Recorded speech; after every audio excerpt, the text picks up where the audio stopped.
Hi everybody, നമസ്കാരം. ഞാൻ നിങ്ങളുടെ സ്വന്തം വിജയൻ ലോഹി. എല്ലാവർക്കും സുഖമല്ലേ? ദമ്മാം ആൻഡ് മോമിലേക്ക് ഏവർക്കും സ്വാഗതം. പെരുന്നാൾ കഴിഞ്ഞു, വിഷു കഴിഞ്ഞു, ഈസ്റ്റർ കഴിഞ്ഞു. എന്നാലേ നമ്മുടെ വിഷുവിൻ്റെ കണിവെച്ച സാധനങ്ങളൊന്നും തീർന്നിട്ടില്ല കേട്ടോ. പച്ചക്കറികളെല്ലാം നിരനിരയായിട്ട് വെക്കുകയാണ്, ഫ്രിഡ്ജിലുണ്ട്. അപ്പോൾ ഈ കാർഷികോത്സവമാണല്ലോ, അപ്പോൾ അതുകൊണ്ട് കുറേ സാധനങ്ങളൊക്കെ വെച്ചിട്ടുണ്ടാവും.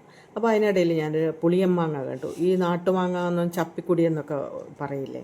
ഈ മാങ്ങയാണെങ്കിലോ സ്വീറ്റാണ്, ടേസ്റ്റിയാണ്, റിച്ച് ഇൻ ന്യൂട്രിയൻറ്റ്, അതെല്ലാം അടങ്ങിയിരിക്കുന്നതാണ്. അപ്പോൾ അതുകൊണ്ടൊരു കറി വെക്കാമെന്ന് വിചാരിച്ചു. പെരക്ക്, ഈ മലബാർ ഏരിയയിൽ പെരക്കെന്ന് പറയുന്നത് നമുക്കൊരു പക്ഷേ പച്ചടി എന്ന് പറയുന്നതായിരിക്കാം, വേവിക്കാത്തത് കൊണ്ടായിരിക്കും പെരക്കെന്ന് പറയുന്നത്.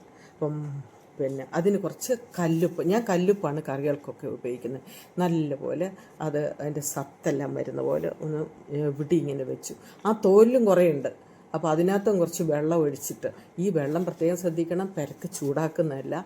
അതുകൊണ്ട് തിളപ്പിച്ച് തണിച്ച വെള്ളം വേണം നമ്മൾ ഉപയോഗിക്കാൻ വേണ്ടി. അതാക്കി വെച്ചു.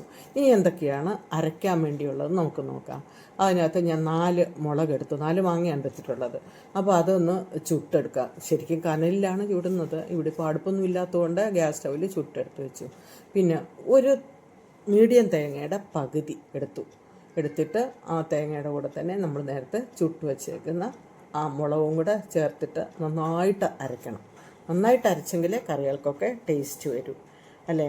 കാരണം പിന്നെ നമുക്ക് അതിൻ്റെ കൂടെ ചേർക്കേണ്ടത് എന്തൊക്കെയാണെന്ന് നോക്കാം. വെല്ലം ഒരു കഷ്ണത്തിൻ്റെ പകുതി, ചെറിയൊരു കഷ്ണം മതി. വെല്ലം ഇല്ലാത്തതുകൊണ്ട് നമുക്ക് വെല്ലപ്പൊടിയാണ്. ഞാൻ വെല്ലപ്പൊടി എടുത്തിട്ടുണ്ട് 1/2 സ്പൂൺ. ഇത് ഓപ്ഷനിലാണ്, നിങ്ങൾക്ക് ഇഷ്ടമുണ്ടെങ്കിൽ മാത്രം ഇട്ടാൽ മതിയാവും.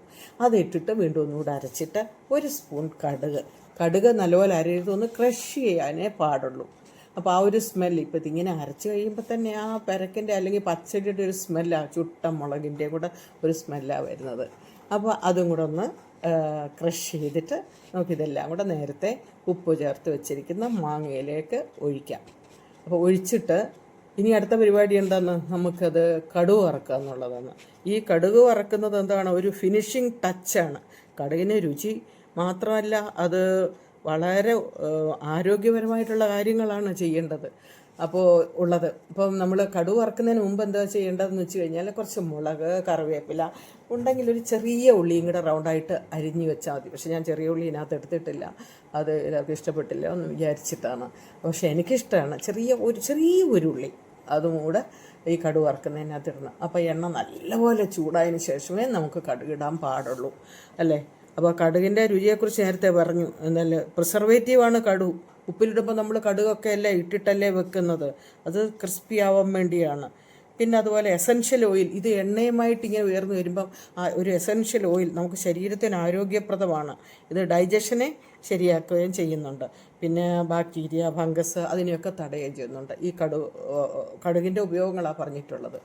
അപ്പോൾ നേരത്തെ പറഞ്ഞ പോലെ ഒരു ഫിനിഷിങ് ടച്ച് കൊടുക്കാൻ വേണ്ടിയാണ് അത് നല്ലത്. നമുക്കൊന്നും കടുക് വറുത്ത് കഴിഞ്ഞാൽ എല്ലാത്തിനും ഒരു ഭംഗി സ്വാദും ഉണ്ടാവുന്നു. ഇപ്പോൾ ദൂരെ നിൽക്കുമ്പോഴേ ചോദിക്കാറില്ലേ, പണ്ട് അമ്മയോടൊക്കെ ചോദിക്കാറുണ്ടായിരുന്നു, അല്ലെങ്കിൽ ചേച്ചിയോടൊക്കെ, ഗിരിയേച്ചി സാമ്പാറൊക്കെ ആയോ, കടുക് വറക്കുന്ന മണം വരുന്നു, വരട്ടേന്ന് കണ്ണേട്ടനൊക്കെ ചോദിക്കുമ്പോൾ നമുക്കത് ഇന്നും ഓർമ്മ വരികയായിരുന്നു. ഒരു നോസ്റ്റാൾജിക് ഫീലിംഗ് നേരത്തെ പറഞ്ഞില്ല, അതാണുള്ളത്. അപ്പോൾ ഇത് കണ്ടപ്പോൾ ഞാൻ വെച്ച് എന്തായാലും ഉച്ചയായി, ഭക്ഷണമെല്ലാം കഴിക്കാമെന്ന് വിചാരിച്ചു.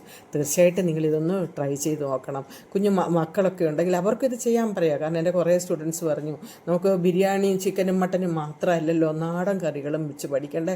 അതുകൊണ്ട് മാം എന്തൊക്കെയാണെന്ന് വെച്ചാൽ നമുക്കതൊന്ന് വീഡിയോയിൽ ചെയ്ത് കാണിക്കണമെന്ന്. സത്യത്തിൽ ഞാൻ അതിനു വേണ്ടിയാണ് ഇതൊക്കെ ചെയ്ത് കാണിക്കുന്നത്. അപ്പോൾ തീർച്ചയായിട്ടും നിങ്ങൾ ചെയ്ത് കാണിക്കുക, മക്കളും കൂടെ അത് പഠിക്കട്ടെ. പിന്നെ ഈ വീഡിയോ ഇഷ്ടമായെന്ന് വിചാരിക്കുന്നു. നിങ്ങൾ ലൈക്ക് ചെയ്യുക, ഷെയർ ചെയ്യുക, സബ്സ്ക്രൈബ് കൂടെ ചെയ്യുക.